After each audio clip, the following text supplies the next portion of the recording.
Hey, I'm Ben Fox, head football coach at Maryville College, and this is the No Playbook Podcast. All right. Thank you so much for checking out the show. This is the podcast featuring the outstanding athletes, coaches, and experts from East Tennessee. That's definitely what I've got on the show for you today. Coach Ben Fox, head football coach at Maryville College. So, Coach joins me to talk about some interesting tips that he's got on the recruiting trail for. So, if you're a high schooler and you're wanting to possibly play at a place like Maryville College, he kind of tells what he's looking for, and then things that really will turn him off as a recruiter on the trail. So that's very interesting. Also, he shares something that very few people know about him. This episode is sponsored by Stinnett Collision. If you're in need of automotive repair, give them a call at Stinnett Collision, actually a location here in Maryville as well as Sevier County. I'll get to Coach Ben Fox right after this. Sit tight. Hi, I'm Zach Stinnett, third-generation owner of Stinnett Collision. As a proud supporter of Tennessee athletics, we know that every game counts. When a collision puts you out of play, we're here to get you back in the game.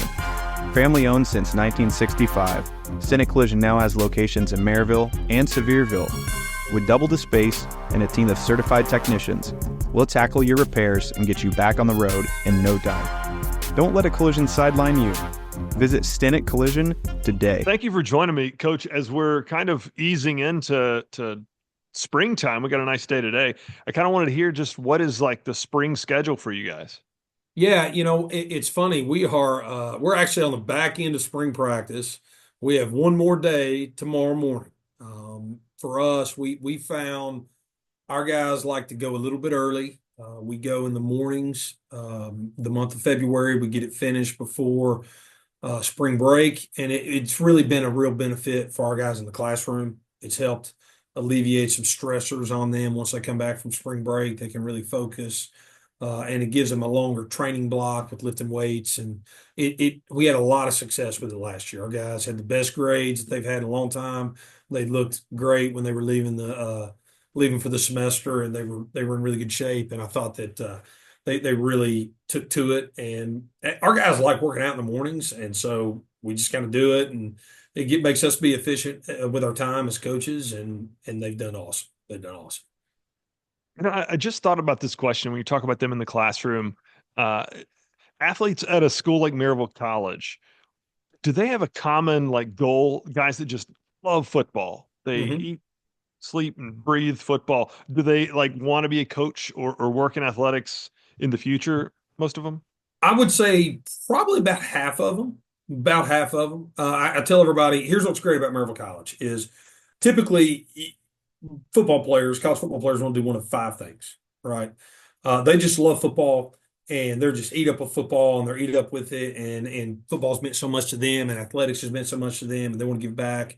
So they go into education. They want to be a high school football coach, because coaches have impacted their lives, and those guys typically are really, really, really good players. And we've got a lot of alums that are very successful high school football coaches, head coaches, and assistants, especially in East Tennessee. We've got a ton of those guys, and very, very successful, and they do a great job, right? The next one is they want to make a lot of money. They want to graduate and make a lot of money. So they just try to major in business, and that's a thing that they can do, right? The next will be they want to make a lot of money, and they always believe that they're right. They're always right. So they go to law school. They're pre-law, and they want to go to law school because they'll argue with anybody. They want to make a lot of money, and they want to help people. So then they try to do pre-med. They want to go be doctors, or their parents tell them, "We're going to this private school. You better have a job when you leave." So they try to do engineering. That's usually these are one of those five things, and that's what's great is for Maryville, they can do all of those. They get all of those things. They give an option to do all of those, and it's been really fun to watch the quality of students that we have coming in here continue to increase every year as we're getting even better football players, better students. That's why we've been able to improve. I really believe that. Yeah. Well, I want you to expand a little more about that because you guys definitely have improved, especially over the past couple seasons. Yeah, yeah. You know what? I think the best thing that we've done since I've been here is we've gotten the right people in the building.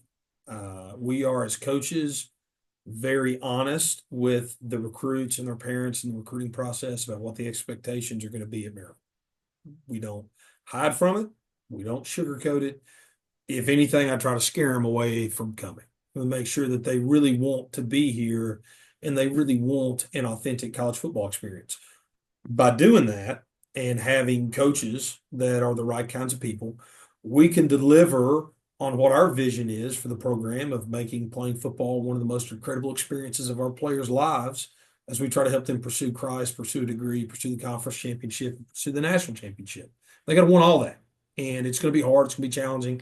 But we've gotten, because we don't sugarcoat the message and try to be their friend in recruiting, we tell them the truth that, hey, yeah, I get that you're a really good high school player, but buddy, you may not play as a freshman, and that's okay. We have good teams. We have good players on our team.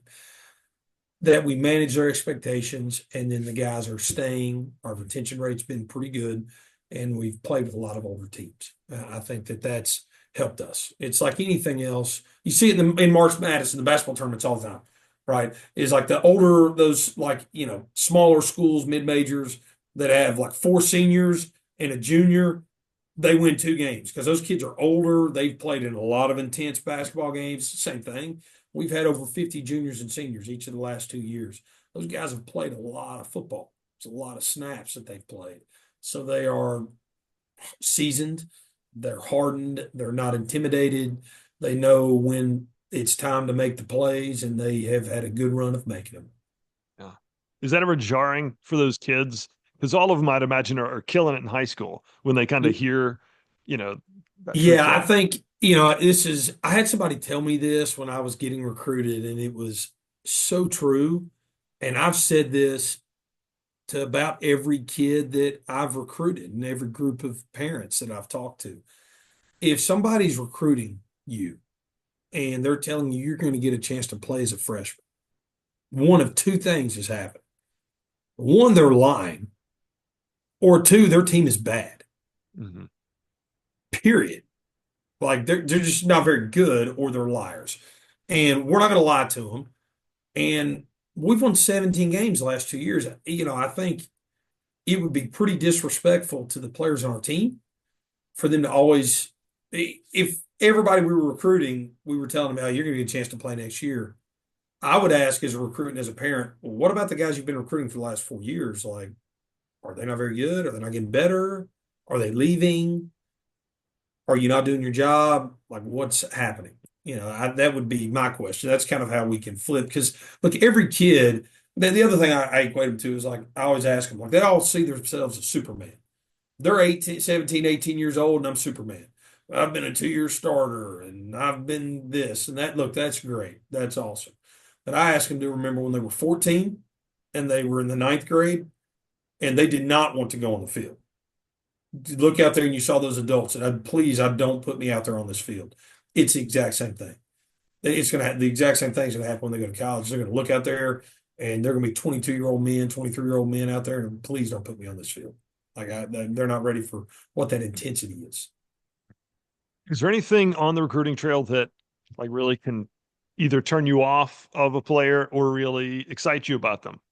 Yeah, I like the total package. I want them to be diligent students. They have to care about school. School has to matter, right? And football ends for everybody, right? At some point, it's going to end. If they'll tell Tom Brady he can't play football anymore, they'll tell anybody they can't play football anymore. So, they're going eventually it's going to end. And I want guys that are diligent students. That's important. But then they have to just a turnoff is if they don't know if they're passionate about football. I think, or if I think too, it is a turnoff for me sometimes when I hear from either their coaches or the kids. Sometimes they act like, oh, I can play there for sure, as if it's a given that they're going to be a great player at Maryville College. They've never seen us play, or their coaches may have never seen us play. They have no idea what's on our team, who's on our team, the caliber of player that's on our team, or who we're playing against. And the insinuation sometimes that we are less than can be a little, that would probably be the biggest turnoff to me, Yeah. is the insinuation that, oh, I can definitely play there because we're not, Tennessee. Like they get that they may not be able to play at Tennessee, or they act like, oh, I can play D2. I can play D3. Like, buddy, this is college football. You better come out here and watch and see exactly what's happening. Do you check out social media? Yeah, we are. I'm not very good at it, but I've got a Twitter, and we see what they do. Kids make mistakes. We don't have a ton of kids that type a bunch of crazy stuff. We just don't. At least not that I'm aware of. I try to keep it as be understanding what's going on, but I don't have a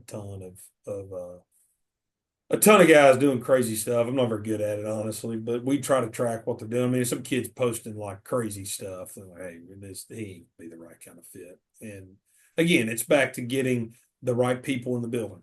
We have to have guys that authentically love football and authentically want to be a great student and want the things that our program stands for. They have to want those things. Talk about what the program stands for. Do you have uh, anything like a Coach Taylor, full eyes, clear eyes, full hearts, can't lose? Do you Yeah, have you know like what? a saying Honestly, or anything? yeah. I think probably the one that we say the most is we challenge them to bring their best. Part of living in a broken, fallen world is you only get to control very few things. You control your attitude, your energy, and your effort. That's all you can control. Can't control the weather, can't control the other team, can't control your teammates' attitude. You control your own attitude. And so I think when we talk about bringing their best, it's always walking into situations with a get to attitude, not a got to attitude. Like, do we get to go to practice or do we got to go to practice? Right? Do we get to go to workouts or do we got to go to workouts? And when you do that, I think it makes you a lot more appreciative about what you have. Because inevitably I have to challenge kids every year of, hey, do you remember when you were getting recruited and you just wanted somebody to believe in you and you want somebody to give you a chance to play? And now you're saying you got to go to practice. No, you get to go to practice. You wanted to play college football. This is what it is. I didn't make you. Like, this is what football is. This is what college football is. And once they control that and they bring their best, then that becomes who they are, right? The culmination of you are the culmination of your habits. Like, yeah, so if you always show up and you're where you're supposed to be when you're supposed to be there, you try, work hard, then that's going to be what it is when things are hard. And you're like, hey, I've got to ace this test, or I've got this conference championship game, or I've got to make this sale, or whatever it is. If you are just always there and present with a great attitude, you'll have a great attitude when it's high stakes and you'll play better, perform better. It's a fact. I think I'm going to take that get to, not got to uh, phrase back to work with me, actually, some of my team. Yeah. Look, I have to say that a lot. I got to say it to myself, and my wife will hit me sometimes. Hey, do you get to or you got to? And it's like, yes, ma'am. Yeah, it's really bad when your spouse turns the things she's hearing you say to the team onto you, and it's like, okay, I got to talk to myself. Like, that's real. I got to talk to myself about that. That's a good one. That's good, which keeps me humble. Good. That's good. What's something that very few people know about you? Man. Yeah, I think people that don't know me, I would say the biggest thing is I'm, I'm the product of a God that loves you more than you can imagine, and a Savior that's pursued me forever. And I'm the product of a wife that has loved me through a lot of mistakes, and I'm the product of a family that's always stood by me and supported me. And I've had a lot of blessings and a lot of support, and I love being the head coach at Maryville College. It's a real blessing and a real honor. It means a lot to a lot of people, and I've got an incredible family, and I think I'm the luckiest guy in the world. That's probably what people don't know about me, is that Yeah. I'm the luckiest guy in the world. That's so great because I imagine something you like to pursue is you're talking about those guys that love football and they've really Yeah. kind of got that passion for it. I think it's cool for them to be able to see, what what burns your fire, what fans your flames, gets you going. So that's great to kind of know that about you. Yeah, you know what? I mean, they see this is an intense place, and I'm not for everybody. My wife will tell you I'm a lot. I'm a lot, and we run hot around here. It runs hot, and so that's okay. But it's a lot of fun, and our guys that are are passionate about playing football. Football's different than a lot of other sports in that you get to operate at an intensity on a day-to-day basis that a lot of people don't understand. And that's what it takes to be successful. And I enjoy that intensity that comes with playing football. And I enjoy watching our players be intense as they play football. And I hope that they understand the times when they have to be that way, that it's okay that God gave them the ability to do that and they have to do it. And it's when you have to do it, you got to do it. And it's makes it special, makes it special. So, Coach, one last thing. Everybody gets on the show. Share with me one unforgettable sports memory for you, either as Oh, an athlete or as a coach. oh man, shoot. Well, I'll tell you,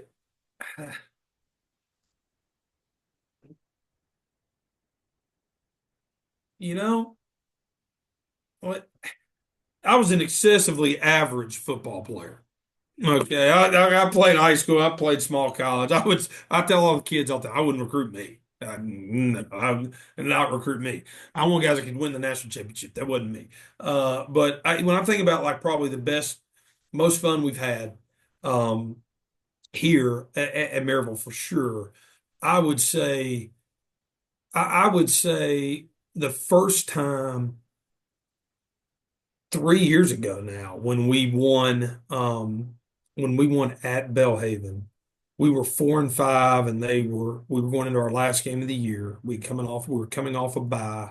We had not played well the week before the bye, and we were 4-6 the season before, and so this was our second year, and it was a big game. It was like, okay, we need to win this game to demonstrate improvement, or we're going to have a hard time keeping the team together. It's kind of is what it is. We ask a lot out of them. So there's a lot of, I mean, a little gamble when you operate that way. And we went down and went on the road and we won, and they were 8-1 going into the game. They were really a good team, and we beat them. That was the first real proof of concept to our players, like how we operate works. It works and it will win. And our retention was awesome off of that. We went through a lot of the guys worked really hard going into that next season. We were 8-2 and lost a couple games individual plays, heartbreakers that felt like we could have won. And then I think it really culminated this year with us winning a playoff game for the first time in school history. It was really special. Um, yeah, I mean, I remember after our game down at Barry, because there's a level of risk. I don't, your listeners, I don't know if you guys know this, but we're changing conferences. So we've won our conference we were in last year was a USA South conference, and we've been pretty successful in it, and that was good. It was good to win it. We've won it in the past, good to win it again. But we're going into what they call the SAA, the Southern Athletic Association, which is going to be one of the premier small college Division III conferences in the country. If you include us and the teams that were in the conference last year that were in the national tournament, there'll be 4 teams in our league this year that were in the national tournament last year. It's a really deep, really competitive conference.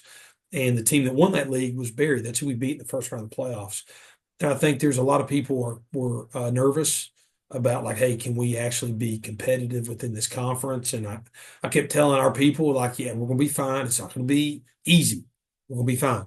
We can do it. And I remember after we won, seeing Dr. Coker, and he was very emotional, and he's been a huge support as the president of our college, a huge supporter of me, and believed in me and believed in how we operate. And there's a lot of emotion from a lot of higher ups and people that love Maryville football that, hey, we actually can beat their best I can assure you, those guys wanted to win that Saturday. Their guys really wanted to win. I promise they did. And so it was not like we caught them by surprise. They really wanted to win, and we really wanted to win. And so it was a lot of fun to make those plays and see those guys do it. And it was really special. Yeah. Well, congratulations on that success. I was looking at it online. It looks so cool. Yeah, you know what? I think that here's what I'll say is this has been fun, is we've built a culture. Here's what I love about Blount County. If you don't win, they don't care. Everybody wins around here. That's great. Our baseball team's really good. Our softball team, really good. Our soccer programs here are really good. Our men's basketball and women's basketball have been really good for a long time, right? Maryville High School, they win. Alcoa, they win, right? So we have to win. If we're going to carve out a niche of people coming to the games, we have to win. But what we've established, I think, in the last 2 years is it's a really neat, unique, small college environment that, you come, it's easy on your pocketbook. It's not going to cost you an arm and a leg to come. You can get right down close to the field. Yeah, I mean, it's a great play. It's a great atmosphere. We usually have, 3,000, 3,500 people at the games, and it's a rocking environment, and it creates a real competitive advantage. It's probably not lost a home game in the last 2 years. I mean, it's a tough place to come play. It's unique and different, and it's a hard place to win because we've had a good team that runs out of that tunnel. Now we've got a good team running out of the tunnel, but it's good, and I would encourage everybody if you can't get to Knoxville, I get it. You can't get over there. Those tickets are expensive. I get it, but you won't be disappointed. You come over and watch us play, you'll be surprised. I think by the quality of play, how our guys, love each other, interact with each other. I think it'll open a lot of eyes, and we'd love to have as many people as we can. I'd like to say we average five. I'd like to say we average five instead of 3,500. So we need to get your listeners out there. They need to come see us. Yeah.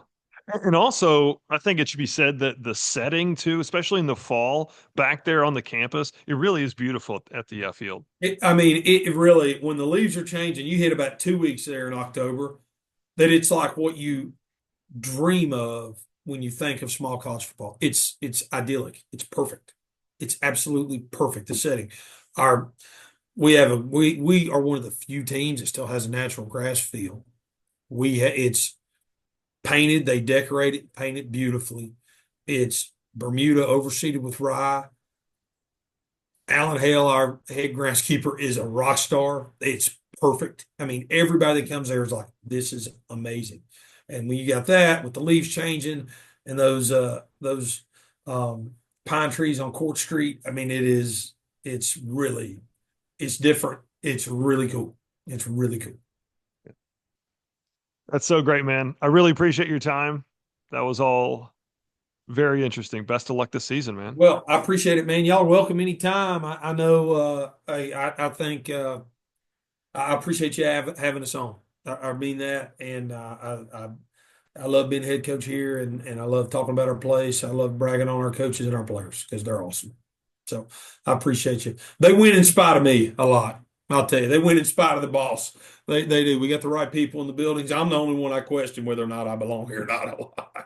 The rest of them all belong here. Right, man. Thanks so much. I'll actually probably have this out next week. Yeah, sounds good. If you need anything, Casey, let me know. All right. Will do. Thanks, man. See you, brother. See you, Coach. Bye.